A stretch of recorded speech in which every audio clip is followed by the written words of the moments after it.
शांति। 28 सितंबर 2021। प्रातः मुरली। बाप दादा के महावाक्य। मीठे बच्चे, बाप आए हैं तुम्हें पुजारी से पूज्य बनाने। पूज्य से पुजारी और पुजारी से पूज्य बनने की पूरी कहानी तुम बच्चे जानते हो। प्रश्न: कौन सी बात दुनिया वालों के लिए असंभव लगती और तुम सहज उसे अपने जीवन में धारण करते हो? उत्तर: दुनिया वाले समझते हैं कि गृहस्थ व्यवहार में रहते पवित्र रहना ये तो बिल्कुल असंभव है, और तुम सहज धारण कर लेते क्योंकि जानते हो इससे स्वर्ग की बादशाही मिलती है। तो ये बहुत सस्ता सौदा हुआ ना। गीत। ये कौन आज आया सवेरे। ओम शांति। अंधियारा और सवेरा दुनिया के लिए बिल्कुल अलग है। वह तो कॉमन है, तुम बच्चों का सवेरा अनकॉमन है। दुनिया को पता नहीं अंधियारा और सवेरा किसको कहा जाता है।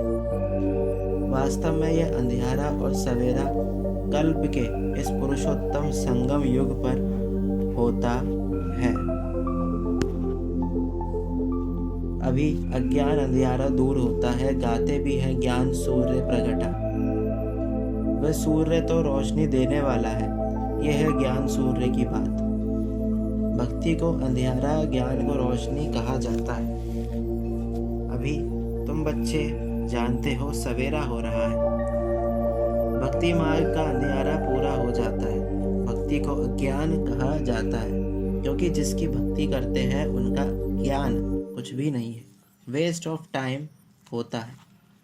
गुड़ियों की पूजा होती रहती है, आधा कल्प से यह गुड़ियों की पूजा होती है।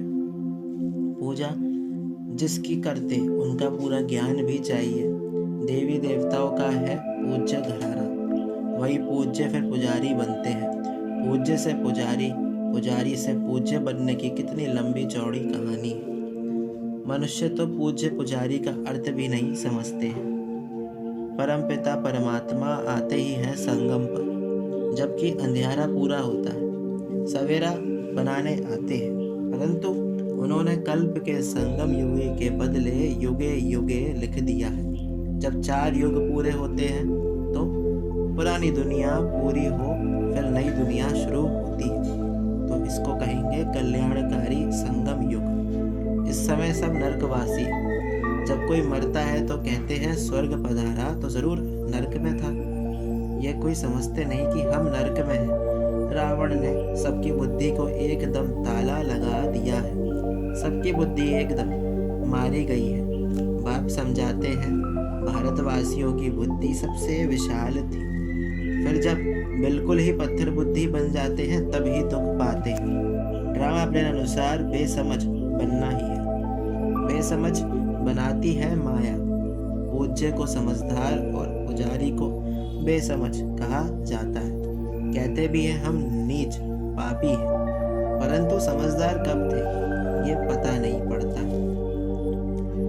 रावण रूपी माया बिल्कुल ही पत्थर बुद्धि बना देती है। अभी तुमको समझ आई है कि हम ही पूज्य थे फिर पुजारी बने। अभी तुम बच्चों को खुशी होती है, बहुत दिनों से चिल्लाते आए हैं कि हमको शांति मिले अथवा जन्म मरण से छूट जाए, लेकिन इस माया की जंजीरों से मुक्ति हो जाए, ये ज्ञान भी किसकी बुद्धि में नहीं है। तुम जानते हो सीढ़ी उतरते आते हैं। सतयुग में तो फिर भी धीरे धीरे उतरते हैं, टाइम लगता है। सुख की सीढ़ी उतरने में टाइम लगता है, दुख की सीढ़ी जल्दी जल्दी उतरते हैं। सतयुग त्रेता में है 21 जन्म, द्वापर कलयुग में 63 जन्म, आयु कम हो जाती है। अभी तुम जानते हो हमारी चढ़ती कला चपटी में हो जाती है। गाते भी है जनक को सेकंड में जीवन मुक्ति मिली, परंतु जीवन मुक्ति का अर्थ समझते नहीं है। एक जनक को जीवन मुक्ति मिली, वह सारी दुनिया को मिली। अभी तुम्हारी बुद्धि का ताला खुल गया। किसकी डल बुद्धि होती है तो कहते हैं परमात्मा इनको अच्छी बुद्धि दो। सतयुग में ऐसी कोई बात नहीं। जो आत्माएं बहुत काल परमात्मा से अलग रहती हैं, उनको भी हिसाब है। बाप जब परम धाम में थे उस समय जो आत्माएं पहले पहले हम बाप से बिछुड़ी थे, इसलिए गाया जाता है आत्मा परमात्मा अलग रहे बहुकाल। उन्हों का ही अब मेला होता है जो बहुत समय बाप से अलग रहे हैं। जो ये वहाँ बहुत समय साथ रहते हैं उनको नहीं मिलते हैं। बाप कहते हैं खास तुम बच्चों को मैं पढ़ाने आता हूँ, तुम बच्चों के साथ हूँ तो सबका कल्याण होता है। अभी सबकी कयामत का समय है, अभी सब हिसाब किताब चुकतू कर चले जाएंगे, बाकी तुम राज भाग पाएंगे। ये बातें कोई की बुद्धि में नहीं है। गाते भी हैं गॉड फादर लिबरेटर गाइड, दुख से लिबरेट कर शांति धाम में ले जाने के लिए गाइड बनते हैं, सुख धाम के लिए गाइड नहीं बनते। आत्माओं को शांति धाम ले जाते हैं, वहाँ है निराकारी दुनिया जह आत्माएं रहती हैं, परंतु वहाँ कोई जा नहीं सकता क्योंकि पतित है, इसलिए पतित पावन बाप को पुकारते हैं। खास भारतवासी जब उल्टे बन जाते हैं तब बेहद बाप को ही कुत्ते बिल्ली पत्थर ठिक्कर में ले जाते हैं। वंडर है ना, अपने से भी मुझे नीचे ले जाते हैं। ये भी ड्रामा बना, इसका दोष नहीं है, सब ड्रामा के वश है, ईश्वर के वश नहीं। ईश्वर से भी ड्रामा तीखा है। बाप कहते हैं मैं भी ड्रामा अनुसार अपने समय पर आऊँगा। मेरा आना एक ही बार होता है। भक्ति मार्ग में मनुष्य कितने धक्के खाते हैं। तुमको बाप मिला है, बाप से चपटी में वर्षा लेना, वर्षा मिल गया फिर धक्के खाने की दरकार नहीं। भगवान खुद कहते हैं मैं आकर वेदों शास्त्रों का सार समझाता हूँ। पहले सचखंड था फिर झूठ खंड कैसे बना ये किसको पता नहीं। गीता किसने सुनाई ये भी भारतवासी नहीं जानते। भारत का ही आदि सनातन देवी देवता धर्म था। देवता धर्म वाले ही सतो प्रधान पूज्य से जब तमो प्रधान पुजारी बन जाते हैं तब देवता धर्म प्राय लोप हो जाता है। फिर बाबा आकर फिर से उस धर्म की स्थापना करते हैं। चित्र भी है, शास्त्र भी है। भारतवासियों का एक ही शास्त्र शिरोमणि गीता, हर एक अपने धर्म को ही भूल गए हैं, इसलिए नाम बदल हिंदू रख दिया है। ड्रामा में नूंद है। आत्मा ही पुनर्जन्म में आते तमो प्रधान बन जाती है, खाद पड़ जाती है। तुम जानते हो हम सच्चे जेवर थे, अब झूठे बन गए। जेवर शरीर को कहा जाता है, शरीर द्वारा ही पाठ बजाते हैं। हमको कितना लंबा 84 जन्मों का पाठ मिला हुआ है। देवता क्षत्रिय आप ही पूज्य पुजारी तुम बनते हो। मैं अगर पूज्य फिर पुजारी बनूं तो तुमको पूज्य कौन बनाए। मैं तो एवर पावन ज्ञान का सागर पतित पावन हूँ। तुम ही पूज्य पुजारी बन दिन और रात में आते हो, परंतु वो लोग जानते नहीं। बाप समझाते हैं दुनिया झूठी बनती जाती है तो इतनी झूठी कहानियां बैठ बनाई है। व्यास ने भी कमाल की है। अब व्यास भगवान तो नहीं है, भगवान ने तो आकर ब्रह्मा द्वारा वेदों शास्त्रों का सार समझाया है।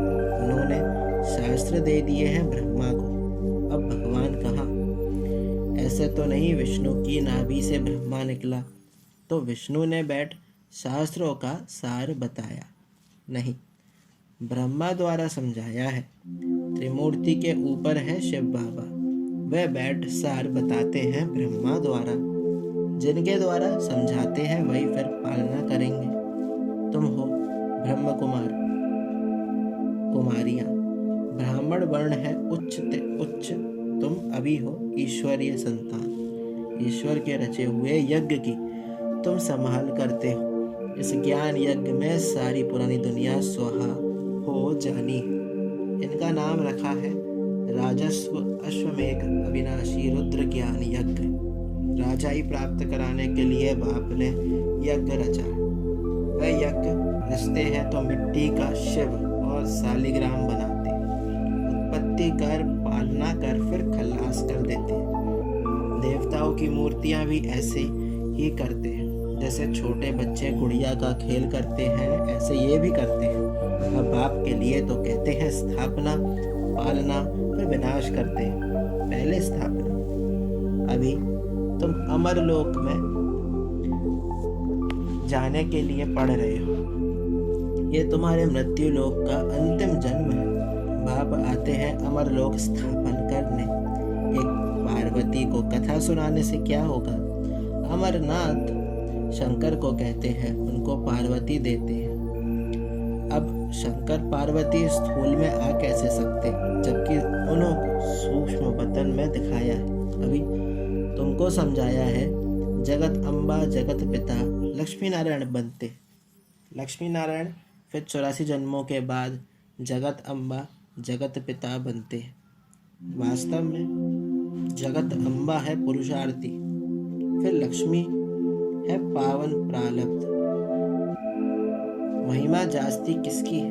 जगत अम्बा पर देखो कितना मेला लगता है। काली कलकत्ते वाली मशहूर है। काली माता के पास भला काला पिता क्यों नहीं बनाया है? वास्तव में जगत अम्बा आदि देवी ज्ञान चिता पर बैठ काले से गोरी बनती है। पहले ज्ञान ज्ञानेश्वरी है, फिर राज राजेश्वरी बनती है। यहाँ तुम आए हो ईश्वर से ज्ञान लेकर राज राजेश्वरी बनने। लक्ष्मी नारायण को राज किसने दिया? ईश्वर ने।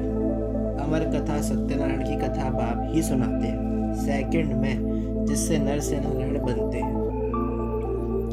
अभी तुम बच्चों को कपाट खुल गए कि काम महाशत्रु है। कहते हैं गृहस्थ व्यवहार में रहकर पवित्र रहना असंभव है। समझाया जाता है बाप स्वर्ग का रचयिता है, तो जरूर वह अपने बच्चों को स्वर्ग की बादशाही देंगे।